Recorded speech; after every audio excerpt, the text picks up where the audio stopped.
बिस्मिल्लाहिर्रहमानिर्रहीम। अस्सलाम वालेकुम दोस्तों आज की वीडियो में हम most repeated for all competitive exam general knowledge MCQs को डिस्कस करेंगे। दोस्तों कम्पिटिटिव एग्ज़ाम किसी भी तरह के हों, चाहे आर्मी के हों या पीएफ के हों, एफआईए, एफबीआर, पीपीएससी या एफपीपीएससी के एग्ज़ाम हों, इनमें जो जनरल नॉलेज एमसीक्यूज़ का पार्ट होता है वो लाजमी तौर पर शामिल होता है। और आज की वीडियो में हम नहायत ही अहम एमसीक्यूज़ को डिस्कस करेंगे।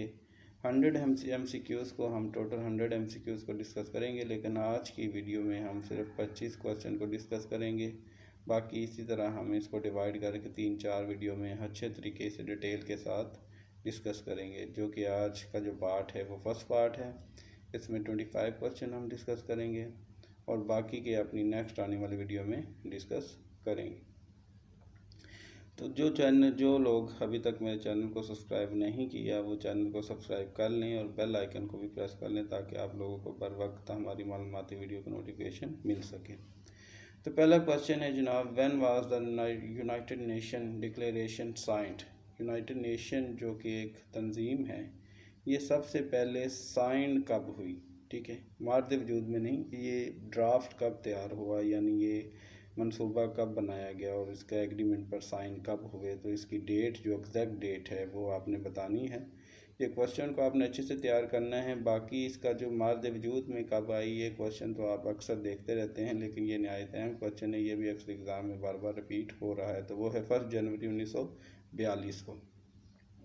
Atlantic Charter was a joint declaration issued during World War II by the US and Great Britain that set out a vision for the post-war world. When this charter was announcement, ये charter announcement किस date को हुई है? तो ये date आपने बतानी है, जो कि ऑप्शन ए है 1940 और हमारी राइट ऑप्शन है 1941। 1941 में ये चार्टर अनाउंस हुआ था, जो कि अटलांटिक चार्टर के नाम से मशहूर है जी। How many countries are presently member of the non aligned movement. Non aligned movement के करंटली कितने मेंबर हैं? तो दुरुस्त ऑप्शन है हमारे पास ऑप्शन ए। ये 120 कंट्री पर मुश्तमिल है, जो कि एक डेवलपमेंट कंट्री है। जो ये तंजीम जो है एक डेवलपमेंट या डेवलपिंग कंट्री पर मुश्तमिल है। The term United nation was coined by. ये जो टर्म यूनाइटेड नेशन है या जो नेम है, ये किसने सजेस्ट किया था कि इस नेम से हम एक तंजीम बनाएं? तो फर्स्ट जो है वो है फ्रैंकलिन रोजवेल्ट। तो ये वो बंदा था जिसने सबसे पहले यूनाइटेड नेशन की टर्म यूज़ की और इसी के नेम से ये यूनाइटेड नेशन की बुनियाद रखी गई। ठीक है जी। अब है जी एक तंजीम है जिसका नाम है name is form of 120 development world state. Name stand for, ये जो अभी पिछला क्वेश्चन हमने डिस्कस किया है तो वो है जनाब द नॉन अलाइंड मूवमेंट का एब्रीवेशन किसका है? तो ये नेम का एब्रीवेशन है जी, द नॉन अलाइंड मूवमेंट। ठीक है जी, इसको आप नेम भी कह सकते हैं। जो अक्सर क्वेश्चन में वो ये भी पूछ सकता है कि नेम कितने कंट्रीज़ पर मुश्तमिल है, तो आपने बताना है 120 कंट्रीज़। अगला क्वेश्चन है हमारा, when was the organisation of Islamic corporation OIC founded, जिसका भी रिसेंटली पाकिस्तान में इजलास हुआ है, जो कि 48 इजलास था। ठीक है, तो ये मार्द वजूद में कब आई है? तो दूसरा ऑप्शन है यहाँ हमारे पास ऑप्शन बी। ये 25 दिसंबर 1969 को मार्द वजूद में आई और इसका पहला इजलास भी 1969 को हुआ। The United nation was founded on. ठीक है, लास्ट हमने देखा था कि इसका ये एग्रीमेंट कब साइन हुआ, किस तरह की हम तंजीम बनाएं। तो ये जो क्वेश्चन है इसमें वो ये पूछ रहा है कि यूनाइटेड नेशन वाज फाउंडेड मार्द वजूद में कब है या इसकी बुनियाद कब रखी गई। तो दुरुस्त ऑप्शन है ऑप्शन बी। ये अक्टूबर 24 1945 को ये मार्द वजूद में आई या ये एक बनाई गई। How many countries are presently member of non aligned movement, जो कि नेम का एब्रीवेशन है। करंटली कितने मेंबर हैं? तो ये क्वेश्चन हमने पहले भी डिस्कस किया है। तो दूसरा ऑप्शन क्या है? Option A. ये 120 डेवलपिंग कंट्री पर मुश्तमिल है। ठीक है, जो कि नॉन अलाइंड मूवमेंट के नेम से मशहूर है। नेक्स्ट क्वेश्चन है हमारा जनाब, total area of the earth is. Earth का टोटल एरिया कितना है? तो दूसरा ऑप्शन है option B 510 1 million kilometre square है जी ज़मीन का टोटल एरिया, जो कि राउंड अबाउट कितना है 510.1 million kilometre square. Earth surface is divided into dash continent. Earth को कितने कंटिनेंट में डिवाइड किया गया है, तो ये बहुत ही आसान क्वेश्चन है। कितने में किया गया है? 7 कॉन्टिनेंट में इसको डिवाइड किया गया है, जिसको हम 7 बड़े आज़म भी कहते हैं। Earth has an equatorial circumference of, ठीक है जी, इक्वेरिटल सर्कमफेरेंस ऑफ कितना है, तो दुरुस्त ऑप्शन है यहाँ हमारे पास ऑप्शन है 40,000 किलोमीटर है जी, ठीक है जी, 40,000 किलोमीटर इक्वेरिटल सर्कमफेरेंस है जी अर्थ का। The lowest part of the earth is, अब इस क्वेश्चन को आपने ध्यान से देखना है कि लोएस्ट पार्ट, ज़मीन का सबसे लोएस्ट पार्ट कौन सा है, तो वो है option B Dead Sea. Dead Sea को ज़मीन का लोएस्ट पार्ट भी कहते हैं, ठीक है जी।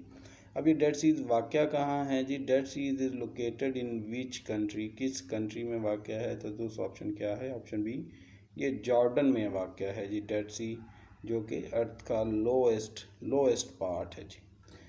पहले आपने देखा कि वो एक लोएस्ट पार्ट क्वेश्चन था, अब है जी deepest part of the earth, कि ज़मीन का गहरा तरीन पार्ट कौन सा, ठीक है। अब ये आपने डिफरेंस रखना है कि एक क्वेश्चन तो है कि लोएस्ट, एक है डीपेस्ट, तो वो कौन सा है? ऑप्शन ए मरीना ट्रेंच, ये डीपेस्ट गहरा तरीन पार्ट है ज़मीन का, मरीना ट्रेंच, ऑप्शन ए हमारा राइट आंसर है, ठीक है जी। अब दोनों में आपको डिफरेंस नज़र आ गया, डिफरेंस समझ आ गया ना। नेक्स्ट है जी, अब Marina trench is in which country, कहाँ पे वाक़या है, जो कि ज़मीन का डीपेस्ट गहरा तरीन हिस्सा है, तो ये दुरुस्त ऑप्शन है ऑप्शन बी यहाँ हमारे पास, ये फिलिपाइन में वाक़या है जी मरीना ट्रेंच, जो कि अर्थ का सबसे गहरा तरीन एरिया है या हिस्सा है। Marina Trench is also known as the Challenger Deep. It is located in the ocean. अब ये तुम्हें पता चल के ये फिलिपाइन में वाक़या है। अब ये ओशन कौन सा है जो जिसमें ये वाक़या है, तो वो है जनाब ऑप्शन बी पैसिफिक ओशन, ठीक है जी। ये पैसिफिक ओशन में वाक़या है और ये पैसिफिक ओशन का जो एरिया है वो फिलिपाइन है और ये गहरा तरीन हिस्सा है।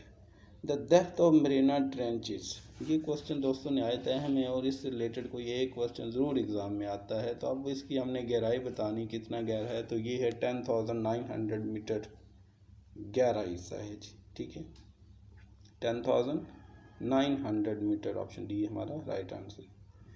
Largest continent in the world in term of area is, area wise आपने बताना है कि दुनिया का सबसे बड़ा बर आज़म कौन सा है, ठीक है जी। अब 4 ऑप्शन दी गई, अभी इसमें देखना है कि बर आज़म कौन कौन से। एक तो ऑप्शन ए एरिया और दूसरा ऑप्शन बी अफ्रीका और एशिया। अब इसमें सबसे बड़ा कौन सा है, तो वो है हमारा option A Asia.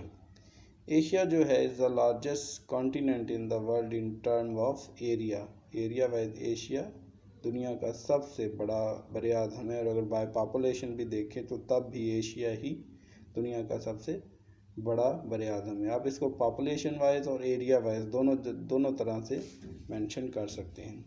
Asia is the largest continent with the area of, अब एरिया कितना है इसका, तो वो है 44.58 मिलियन किलोमीटर स्क्वायर या पर स्क्वायर किलोमीटर कह सकते हैं, ठीक है जी। 44.58 मिलियन किलोमीटर स्क्वायर एरिया है जी एशिया का। Asia comprising of the earth land area, अब जो अगर ज़मीनी एतबार से देखें तो एशिया दुनिया की कितना फ़ीसद ज़मीन को घेरे हुए है, तो वो है जनाब दुरुस्त ऑप्शन क्या है, option C 29.5% Asia comprising of the earth, ठीक है ठीक। कितनी ज़मीन को घेरे हुए है, तो वो है 29.5%। आगे हम कुछ कैपिटल को डिस्कस करेंगे। First capital of British Raj was, British Raj का फर्स्ट कैपिटल कौन सा था जब वो बड़े सगीर पर हुकूमत कर रहे थे, तो दूसरा ऑप्शन क्या है, option D the first capital of British Raj was Calcutta, ठीक है जी। कोलकाता जो है वो फर्स्ट कैपिटल था ब्रिटिश राज का। The capital of Romania is, Romania का कैपिटल कौन सा है, तो वो है option D Bucharest. Bucharest is the capital of Romania. ठीक है जी। Next question is the capital of Kosovo is. Kosovo एक कंट्री है, उसका जो कैपिटल है वो option B Pristina. Pristina is the capital of Kosovo. ठीक है जी। ये नहायत अहम क्वेश्चन है दोस्तों, इनको ज़रूर देखिएगा और अक्सर एग्ज़ाम में बार बार रिपीट होते हैं इस तरह के क्वेश्चन। ठीक है जी। तो ये हमारी वीडियो का आखिरी क्वेश्चन था। मिलते हैं अपनी नेक्स्ट वीडियो में।